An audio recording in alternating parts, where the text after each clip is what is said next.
Sherifla jabaran so flavor ni wati sariya blon do ame awfo ka wala nyimando ko aw bisimila sariya blon kono sariya blon mi ni anye la yuruta aw ye don temelo na ka fo ana sigi dugukolo ko kunafunu beka jamana kono chakeda mi me ni oye ministry soye na ka bara nyeshine no dugukolo koma anga jamana kono na haka ja ka se duwa sigi choma o ministry so ale jambe jamana dugukolo ko mara chogo bela jenena anna soro ministry wero be ministry so wero be mi vana maula ube baraka nyoko fe menango ko domaine ama jigiya ka fo o ye ministry so mi nga bara nyeshene no dugukolo ko ma anga jamana kono wala abe wati bo ni wati nunu kono na abi sankele ni ko dugukolo ko kuma kun chara ala sariya kura tara ko bla senka wala sa dugukolo ko munye amangana kelawe ka saka chamambo wala anye chibla ministry ma minga bara ye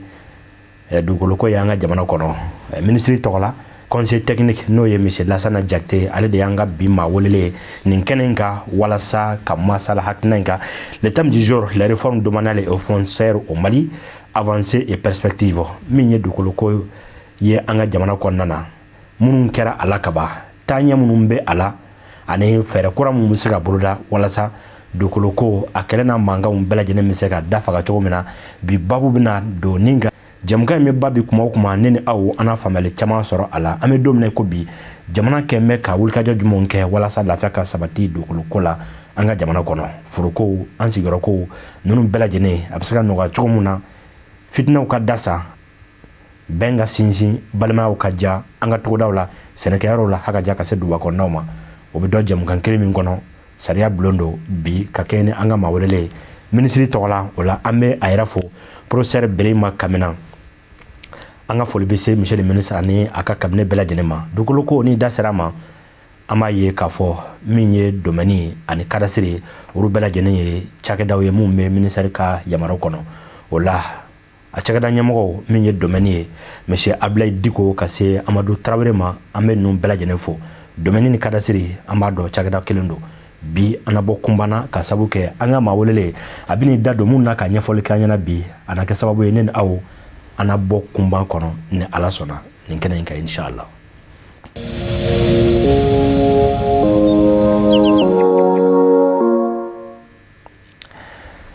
Monsieur le conseil technique ami foki wala nyimando isonena kana onjabi ninkena inka minye dugukolo koy foli jaranye suntura an baw fo an ka barakɛyɔrɔ tɔgɔ la a n'an jɛɲɔgɔn bɛɛ weleli diyara n ye an y'a faamuya kun ye ka na kunnafoni de di jamanadenw ma a diyara n ye donc a diyara n fana ye an bɛ fo o la nin kɛnɛ in ka ni an ye aw sɔrɔ a bɛ diya n ye min ye an lajɛbagaw fana ye u nimisi wasalen don nin waati in na bari u b'a dɔn k'a fɔ an bɛɛ lajɛlen bɛna bɔ kunban kɔnɔ bi n'an ye a ta ka lajɛ sariya bolo min ni aw y'o bila sen kan jamana ya sariya bolota no ye la loi numéro 2020 014 PTRM du 24 décembre 2020 portant loi domaniale et foncière o sariya bolo in an b'a fɛ i ka an kunnafoni a kan an bɛ don min na bi dugukolo ko jamana kɔnɔ an bɛ yɔrɔ jumɛn na les avancées ɲininkali diyara n ye donc i ye ɲininkali mun kɛ k'a fɔ sariya kura mun taara mun ɲɛsinen do jamana marabagaw fɛ dugukolo labaarali dugukolo tigiya bɛ sɔrɔ cogo di Mali la dugukolo bɛ falen mɔgɔw cɛ cogo di ni dugukolo b'i bolo i bɛ bɔ a tigiya la cogo di baara minnu kan ka kɛ cakɛda minnu bolo bɛ dugukolo ko la n'u kan ka di mɔgɔw ma jamana tɔgɔ la olu jɔyɔrɔ n'u fɛn o bɛɛ de bɛ sariya in kɔnɔ nka i ka ɲininkali bɛ mun kan kɛrɛnkɛrɛnnenya la k'a ɲɛfɔ mɔgɔw ye sariya kura mun taara taɲɛ jumɛn donna sariya in kɔnɔ ka farafansiya yɛlɛma bolo jumɛn donna sariya in kɔnɔ mun bɛ se ka na ni lafiya ye jamanadenw ma a bɛ kɛ lafiya ye jamana yɛrɛ n'a marabagaw ma donc ni ko an k'o ɲɛfɔ ye o ka d'an ye voilà an bɛna an da don a la merci beaucoup an b'a fɛ ka bɔ sariya in tali la ka na se sisan ma yɛlɛmaba jumɛnw nana dugukolo ko la an ka jamana kɔnɔna na sariya in tali kana se sisan ma yɛlɛma dɔw bɛ yen minnu nana dugukolo ko la bisimila a yɛlɛma fɔlɔfɔlɔ an bɛ mun fɔ mɔgɔw k'o faamuya ni i ye cakɛdaw ta baarakɛda bɛɛ n'a ka taabolo don o ye kelen ye nka n'i ye baarakɛdaw fana ta u bɛ baara kɛ ni kan mun ye a bɛɛ an ka jamana baarakɛkan ye tubabukan ye nka cakɛdaw bɛ baara kɛ ni kan mun ye langue officielle n'o ye tubabukan nin ye cakɛda bɛɛ n'a ka kan don tubabukan na a faranfasiya ye mun ye dɔgɔtɔrɔw bɛ dɔgɔtɔrɔ baara kɛ fɛn dɔw bɛ fɔ olu ka baara kɔnɔna na mun tɛ fɔ tɔw fɛ bon n'i y'a ta dugukoloko sira la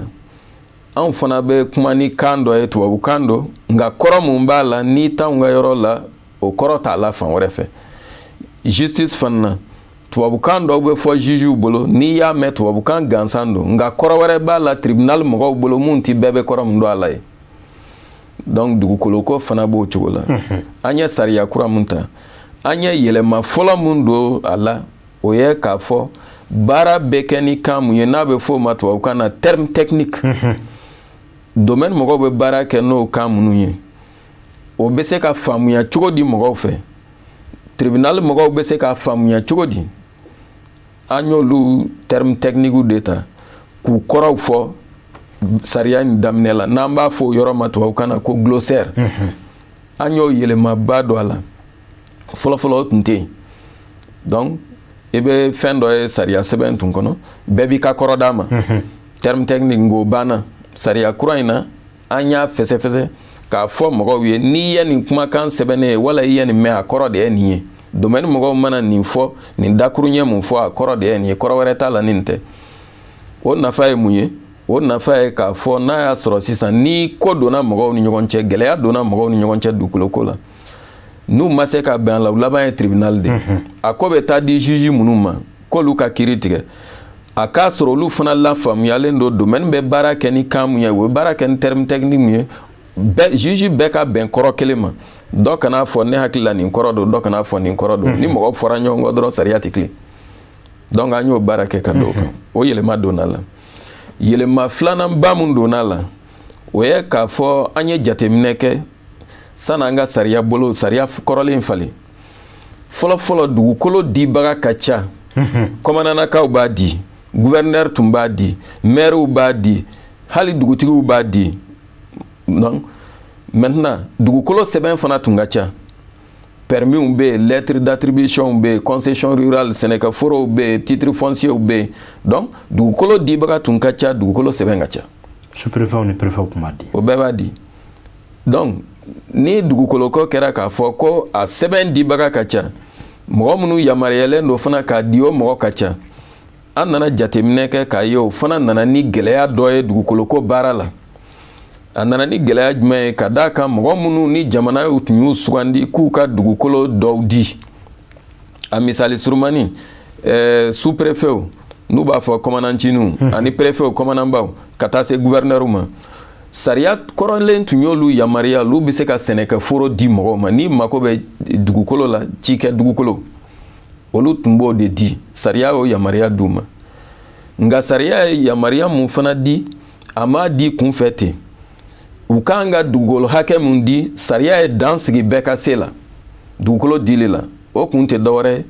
jamana dugukolo a kana lacɛn misali la sous-préfet tun bɛ se ka sɛnɛkɛforo di mɔgɔ ma ka taa fo hectare 2 ani kila préfet tun bɛ se ka dugukolo di ka taa fo hectare 5 c'est-à-dire ka taa kelen na ka yɛlɛn hali mun tɛ kelen bɔ dɔɔni ka yɛlɛn fo ka taa hectare 5 bon gouverneur tun bɛ se k'a di ka taa fo hectare 10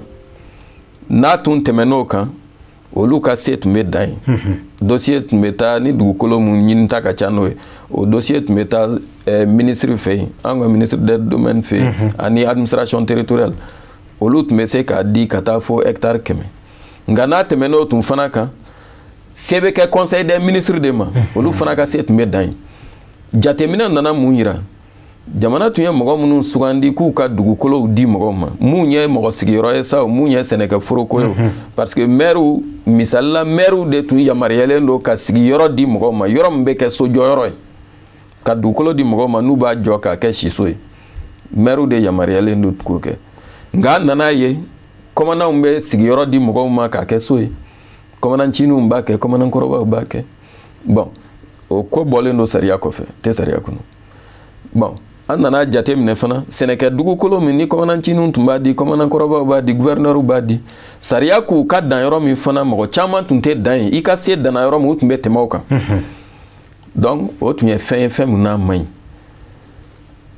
donc sariya ni kalanni senfɛ an nana jate dɔ minɛ ministre min ɲɛsinnen do sɛnɛkɛko ma n'a fɔ ministère de l'agriculture olu ye sariya kura dɔ ta ka ɲɛsin sɛnɛkɛ dugukolo ma n'a bɛ fɔ o ma loi portant sur le foncier agricole o sariya talen olu fɛ k'o don ba la o de bɛ sɛnɛkɛ dugukolo bɛɛ kibaruya fɔ a kan ka kɛ cogo min a bɛ sɔrɔ cogo min a bɛ latɛmɛ ɲɔgɔn ma cogo min donc an kɛtɔ ka sariya dugukolo labaarali sariya kura ta mun ye sɛnɛkɛ forow ye sɛnɛkɛ dugukolow ye disons an y'olu bɔ sariya kura in kɔnɔ c'est-à-dire gouvernement ka mɔgɔw n'o ye sous-préfet ni préfet ni gouverneur sariya kura in na yamaruya t'u bolo bilen ka sɛnɛkɛ dugukolo k'u b'a di mɔgɔ ma o banna sɛnɛkɛ dugukolo yɛrɛ kuma tɛ sariya kura in kɔnɔ mun kuma bɛ sariya kura in kɔnɔ an y'a fɔ sariya kura in kɔnɔ k'a fɔ ni mɔgɔ min mako bɛ sɛnɛkɛ dugukolo la ministère de l'agriculture ye sariya mun ta n'a bɛ fɔ o ma loi portant sur le foncier agricole mun bɛ sɛnɛkɛ dugukolo ko fɔ Mali la i b'o sariya de lataama k'o de labatu o ko sɛnɛkɛ dugukolo bɛ sɔrɔ cogo min na n'o bɛ sɔrɔ commission foncière agricole u ka papier dili fɛ parce que u ye bon ni ko n b'a fɔ cakɛda tɛ nka u ye jɛkulu dɔ sigi n'a bɛ fɔ o ma commission foncière o commission foncière de yamaruyalen do préfet ni sous-préfet ni gouverneur place la ka sɛnɛkɛ dugukolo sɛbɛn di mɔgɔ ma k'a daminɛ sariya kura in tali donc an ye sɛnɛkɛ dugukolo ko gouvernement ka baarakɛlaw y'u sen bɔ o la a ka représentant u sen bɔra la ka da mun kan ka n y'a fɔ ministère de l'agriculture ye sariya mun ta o de bɛ sɛnɛkɛ dugukolo ko ɲɛnabɔ désormais o bɛ na ni mun ye o bɛ na ni hakili la a bɛ na ni lafiya de parce que sɛnɛkɛ dugukolo n'i ye ko d'a tigiw ma ni mɔgɔ min bɛ mako bɛ sɛnɛkɛ dugukolo i bɛ taa ɲini désormais dugukolotigiw de fɛ donc minnu yɛrɛ ta don laadala dugukolo i bɛ taa ɲini u fɛ o de ye droit coutumier o de ye droit coutumier n'i taara ɲini u fɛ sɛbɛn mun kan ka d'i ma i bɛ taa commission foncière agricole commission foncière fɛ donc n'i taara commission foncière la olu bɛ sɛbɛn dilan k'a d'i ma ni bɛn kɛra ko la o sɛbɛn min fana bɛ d'i ma sɛbɛn bɛ se ka taa sɛbɛnciya maire fɛ ka taa viser maire fɛ donc n'i y'o sɔrɔ o ye lafiyalen. Très bien. Bon. Mais o n'o kɛra sariya ye min bɛ ɲɛsin sɛnɛkɛ dugukolo ma i da sera ma la loi de 2017 portant sur le foncier agricole mais kɛrɛnkɛrɛnnen la ni an ko ko domaine bi an b'a jigiya k'a fɔ aw bɛ baara kɛ ni la loi de 2020 014 donc o kɛlen do ka avancé ba jumɛn k'an bɛ don min na bi a tali ni bi cɛ i da sera sɛnɛkɛyɔrɔkolo ma an y'o faamu pewu an b'a jigiya k'a fɔ e ka nin hakilina in i ni ka kunnafoni ninnu senfɛ anw y'a dɔn k'a fɔ o tɛ aw yɛrɛ ka doni ye bilen mais dɔn in dun min ye sariya kura ye mun ye sariya kura ye fɔlɔ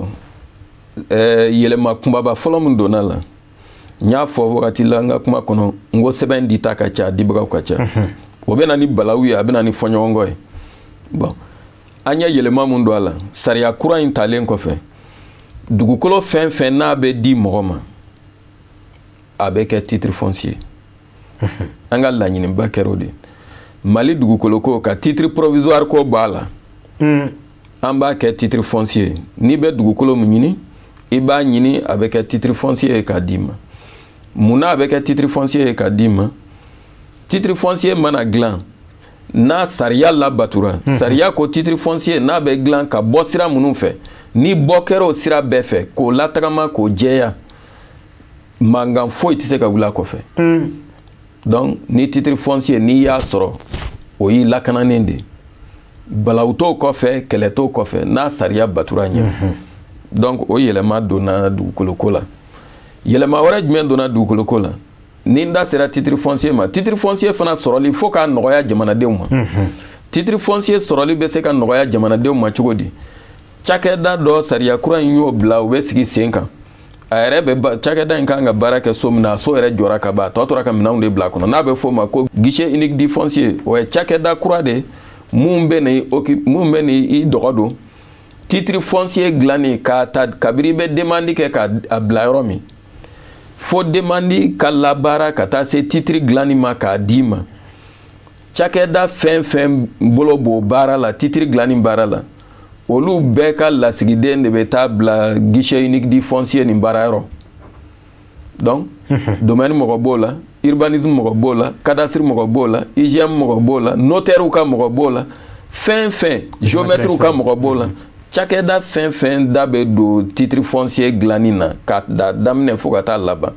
o bɛɛ ka mɔgɔ sugandilen bɛ kɛ baara yɔrɔ in na o kun tɛ dɔwɛrɛ ye ni jamanaden minnu mako bɛ k'u ka dugukolo kɛ titre foncier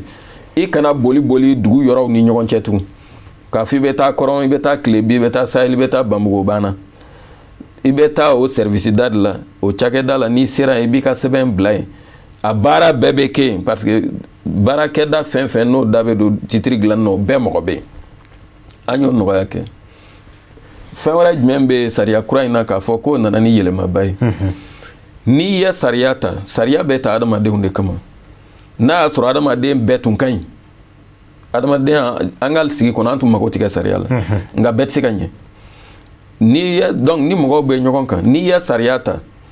walasa sariya ka labaara ka labatu f'i ka ɲangili bere dɔ bila a kɛrɛfɛ n'o tɛ bɛɛ tilennen tɛ sariya kura min n'an y'a ta an ye ɲangili dɔw an y'olu jate minɛ k'olu don a kɔnɔ ka d'a kan code domanial kɔrɔ min tun bɛ yen ni kuma diyara n da n b'a fɔ n ko ɲangili foyi tun t'o kɔnɔ ka d'a kan ɲangili kelen dɔrɔn de tun b'o code domanial kɔrɔ in kɔnɔ code min taara 2000 n'ale falenna 2020 code in na 2000 code ɲangili kelen mun tun b'a kɔnɔ o tun tɛ dɔwɛrɛ ye ni cakɛda mun n'o kan ka dugukolo di n'o baarakɛla wala o ɲɛmɔgɔ n'i ye dugukolo kelen di mɔgɔ 2 wala 3 ma wala mɔgɔ 4 k'u jɛ dugukolo kelen na ka sɛbɛn d'a bɛɛ ma o de tun kan ka ɲangi o de tun b'o kɔdi kɔnɔ ko n'i y'o kɛ i bɔra sariya kɔfɛ i ka kan ni ɲangili ye u b'a fɔ o ma tubabukan na ko infraction de stéléonat nka kɔdi kɔrɔ in kɔnɔ ɲangili tun t'a kɔnɔ a fɔra dɔrɔn n'i ye nin kɛ i ni ɲangili ka kan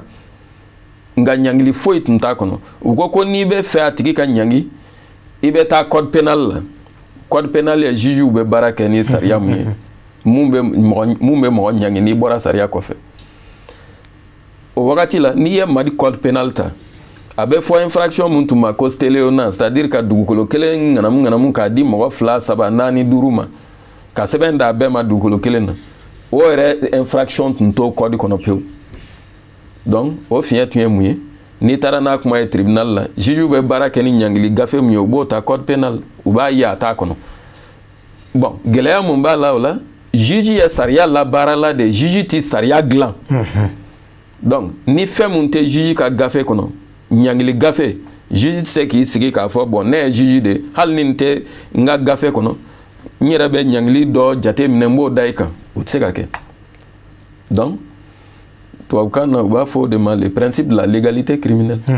ni ɲangili mun tɛ yen juge tɛ se ka ɲangili dilan yɛrɛ ye k'a boli mɔgɔ kan o fiɲɛba tun b'o la donc sariya kura min n'an y'a ta an ye ɲangili caman k'a kɔnɔ ɲangili caman kɛra kɔnɔ ka da mun kan sariya in tali la ka n'a bila bi la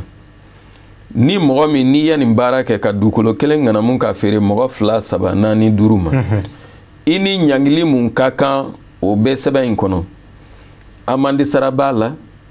bon amande wari ka ca absolument a dɔw bɛ se k'a ta 100,000 la ka taa bila fo 400,000 i bɛ se ka ɲangi mun ye wari sarali ko ye amande bon o ka bɔ a la i bɛ se ka kasoladon sɔrɔ a la donc kasoladon b'a la alimani sara b'a la an hakili la n'i y'o façon kɛ a b'a to mɔgɔw b'u jantu yɛrɛ la hali ni kasoladon ma mɔgɔ min tɔɔrɔ nka fɛn bɔ n'a fɔra ka wari bɔ ye fɛn min ye o ma nɔgɔ mɔgɔ caman ma surtout n'a wari n'aw y'a caya dɔɔni an y'o ɲangili prévoir fɛn wɛrɛ jumɛn bɛ yen n'o kɛra a kɔnɔ n'o bɛ se ka jate k'o kɛ fɛnba ye an y'a jate minɛ k'a fɔ jamana yɛrɛ ka dugukolo foroba dugukolo n'a bɛ f'o ma domaine public o lakananen tɛ fo an ka fɛɛrɛ sɔrɔ jamana yɛrɛ ka foroba dugukolo mun bɛ bila yen ka jamana yɛrɛ labaara n'a ye walasa jamanaden bɛɛ ka se k'i mako ɲɛ ka d'a kan baara minnu bɛ k'o dugukolo ninnu na a nafa bɛ se bɛɛ de ma o dugukolow tun lakananen tɛ an y'a ye an tɛna mɔgɔ tɔgɔ fɔ nka bɛɛ b'a dɔn wagatiw kɛra maires bɛ yen minnu taara ka taa foroba dugukolow ta u yɛrɛ ye k'a k'u sago ye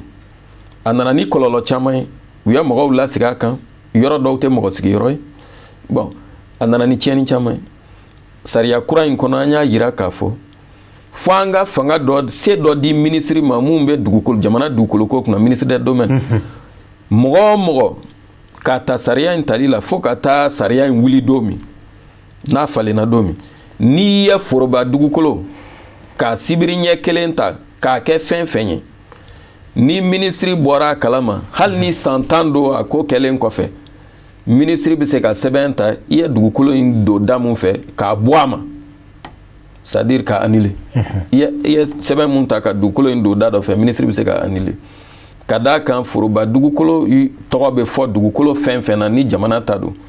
mɔgɔ tɛ se k'ale don da la k'a fɔ i b'a don jɔnforola da la walasa mɔgɔw ka faamu foroba baaraw de bɛ se ka k'a kan foroba makow de bɛ ɲɛ n'a ye nka a tɛ se ka ta k'a di mɔgɔ ma i k'a k'i jɔnforolata ye donc o kɔnnen don a diyara n ye maintenant fɛn caman wɛrɛ bɛ yen fɛn caman wɛrɛ bɛ yen mais ni an ye a lajɛ dans la pratique kabini nin kɛra ka se sa ma parce que waati dɔw kun kɛra a kun fɔra ko ka dugukoloji bɛɛ lajɛlen jɔ minisiri kun ye o ci min ye domaine ministre a kun y'a ci a tɔɲɔgɔn minisiri ma min ye administration territoriale n'o ye jamana mara minisiri so ye ko k'a jɔ a jɔlen kɔfɛ an bɛ don min na bi yala tɛmɛ bɛ ka kɛ ni jumɛn ye est ce que maires bɛ k'a di tuguni wa bien administration bɛ k'a di walima a bɛ bolo jumɛn kan sisan bon i ka ɲininkali a diyara n ye sɛbɛn cira wagati min k'a fɔ ko dugukolo dili ko k'a jɔ fɔlɔ o tɛ komi k'a fɔ dugukolo dili bɛna bali balili tɛ ni sariya kura bɛ kan ka ta sani sariya baara ka ban k'a ko bɛɛ dagun sariya talen sariya mun tara n'a bɛ fɔ o ma loi domaniale foncière o ye sariya kumaba de mun bɛ a ɲɛfɔ mɔgɔw ye mali dugukolo n y'a fɔ cogo min a dugukolo façon jumɛn bɛ yen c'est à dire foroba dugukolow bɛ yen jɔnforo dugukolow bɛ yen bon bref a bɛ kuma dugukolo façonyaw kan a bɛ sɔrɔ cogo di a bɛ latɛmɛ mɔgɔw ma cogo di ni gɛlɛya kɛra la gɛlɛya kan ka latɛmɛ cogo di a bɛ kuma o bɛɛ kan nka ne ni ɲɔgɔn sariya taara ɲɛmisɛnnin dɔw b'a la sariya tɛ kuma dugukolo problème bɛɛ kan o bɛɛ tɛ se ka don sariya kelen kɔnɔ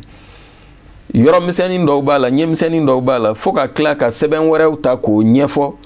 dugukolo baara kɛ cakɛda minnu bɛ yen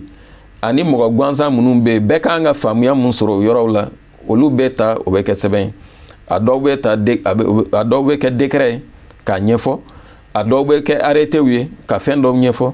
a dɔw yɛrɛ bɛ kɛ lettre circulaire ye walasa ka ɲɛfɔli kɛ mɔgɔw ye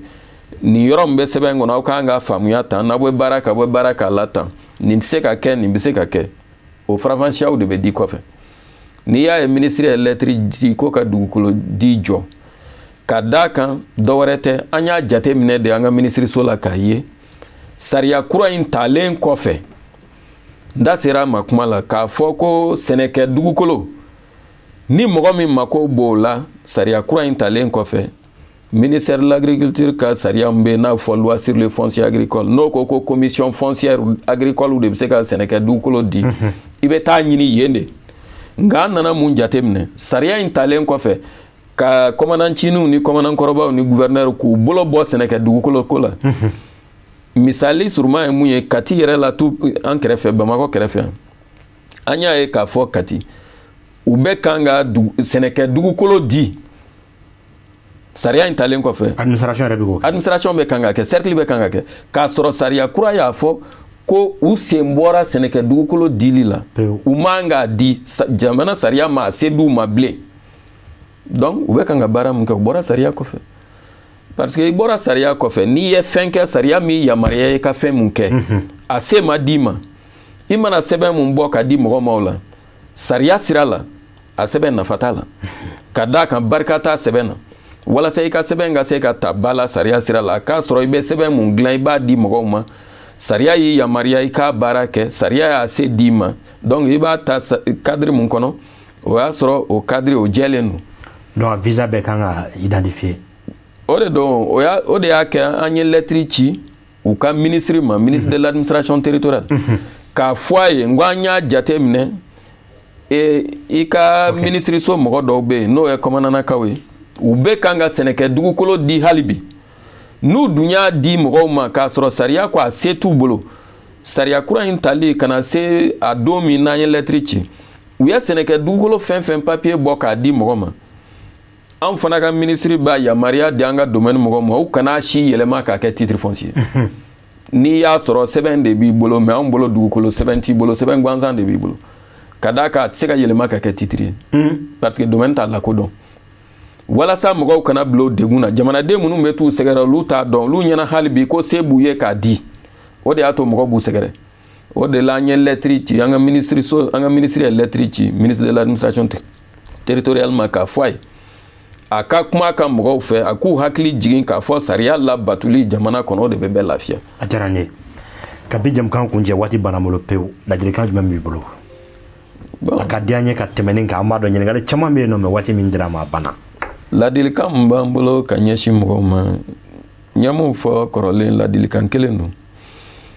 mɔgɔ tɛ se ka kɛ jamanaden ɲuman ye ni m'i ka jamana sariya ɲini k'a dɔn kunfinya t'a la kalaniya t'a la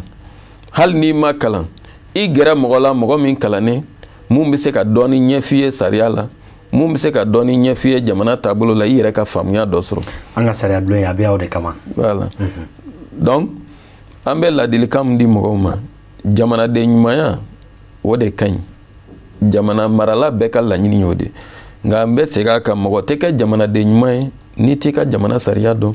i kan ka mun kɛ i kan k'o dɔn sariya sira la i man ka mun kɛ a ɲini k'o dɔn n'i y'i sen da yɔrɔ dɔn a b'i kisi gɛrɛgɛrɛ ko caman ma a diyara n ye an b'i fo k'i waleɲuman dɔn i Jakite ni ne kun ye aw garisɛgɛ ye sariya bulon kɔnɔ bi an nana ka masala ni sariya in kan ni an ka maa welele Monsieur Lassana Jakite conseil technique au ministère de l'urbanisme, de l'habitat, des domaines, de l'aménagement du territoire, de la population. Ale de kun bɛ an bolokɔrɔ bi walasa ka masala ni hakilina in kan les réformes domaniales et foncières au Mali avancées et perspectives waati y'an minɛ an tɛgɛ ma n'o tɛ ɲininkali caman wɛrɛ bɛ yen nɔ o la an b'a jigiya k'a fɔ min ye Mali kura ye an b'a ta sira kan bari nin ye waleya ye min bɛ anw jigi sigi sariya bulon kɔnɔ anw ka laɲiniba dɔ ye nin ye mun bɛ ka kɛ jamana faamaw fɛ kumaw la ni an ye nin dɔn k'a fɔ an bɛ u jalaki kumaw la k'u ye complice ye mais ni kumaw la ni u sɔnna k'an ka weleliw jaabi jamanadenw m'u faamu conseil technique bɔra k'a fɔ sisan nɔ min ye administration mɔgɔ ye an b'a jigiya k'a fɔ olu bɛ ministériya ka mara kɔnɔ n'o ye jamana mara ministre so ye administration territoriale domaine bɛ yen ni dugukolo ko ninnu bɛ bila o kɔnɔ an bɛ ka kuma sariya kura min kan ale bɛ bila o kɔnɔna na an y'a ye sisan k'a fɔ ministère des domaines u ye wulikajɔw kɛ cɛsiriw kɛra baaraɲɔgɔnya k'o sabati ka lettre ci a jɛɲɔgɔn ministre ma ni o fana bɛna kangari da a ka maaw ye n'o ye administration ye sariya kuma na o côté an karamɔgɔw côté ka daminɛ gouverneur la ka se u ka préfet ma sous préfet u bɛɛ lajɛlen ka se ka sariya tugu a kɔ min bɛ ka sababu ye lafiya bɛ na anw ye nin faamu bi o la an bɛ aw fo wulikajɔw bɛ ka kɛ malikura ala ka jɔ ala kana kɛ kumakan gansan ye o la le ministre des domaines professeur Birima Kamina an bɛ a n'a ka cabinet bɛɛ lajɛlen fo fɛn o fɛn da bɛ don dugukolo ko la jango sariya in lawaleyali n'o ye la loi de 2020-014 portant loi domaniale et foncière ka sigi sen kan min bɛ kɛ lafiya ye anw ma benganiw bɛ dabila tilennenya bɛ sabati ladira bɛ sabati an ka jamana kɔnɔ anw ye o faamu na o la an b'a fɔ whatsapp numéro a bɛ aw ka bila la sanga ni waati ni aw mako sera a ma ni ala sɔnna an bɛ yen walasa k'aw ka ɲininkaliw ta ka tɛngu an ka mawulo na min bɛ kɛ sababu ye ɲɔgɔn faamuya bɛ na jamana in kɔnɔ basigi bɛ sabati a kɔnɔ n'an ye ɲɔgɔn faamuya kan dɔrɔn a bɛ ɲa anw ye nin faamu sisan ni ale ka nali kun tɛ bi ne ni aw an si kun tɛ bɔ nin kan o la whatsapp numéro bɛ aw ka bila la don nataw la min ye logements sociaux ye n'an ko ko Atelier-Bugu a dɔlen d'o la o bɛ ji yamaruya mun kɔnɔ jalakiliw bɛ kɛ kumaw la an b'a fɔ faamaw ye complice ye n'u sɔnna ka anw jaabi o kɛnɛ kan fana a na kɛ sababu ye ni ɲɔgɔnna mun fana bɛ yen ni a y'a sɔrɔ fili baaraw b'a kɔnɔ walima maa jɛngɛnen dɔw bɛ ka baara kɛ a kɔnɔ mun ni sariya tɛ taa u k'an bilasira kɔnɔ tuguni an ka tɛmɛ sira jɛlenw jumɛnw fɛ an kana kɛ yuruku ye walima an kana tɛmɛ dibi fɛ walasa a ka kɛ kungo y'an bolo an bɛ se ka tɛmɛ sira jɛlen jumɛn fɛ sariya bulon min o kama monsieur Jakite a y'a fɔ k'u ka jamanadenw la faamuya sariya la anw ka sariya bulon a kɔni dayɛlɛlen don aw ye su ni tile min bɛ kɛ sababu ye ka majɔlenw wele n'u nana walasa ka kuma sariya kan a ka se ka faamu an bɛ a fɔ a ka mɛn o la waati wɛrɛ ni ala sɔnna min ye logement sociaux ko ye o baara bɛna ci faamuyali ka sɔrɔ a kɔnɔ domaine maaw ani urbanisme an b'u fo k'u waleɲuman dɔn a ka mɛn o la salamu aleykum warahmatulahi taala wa barakatuh.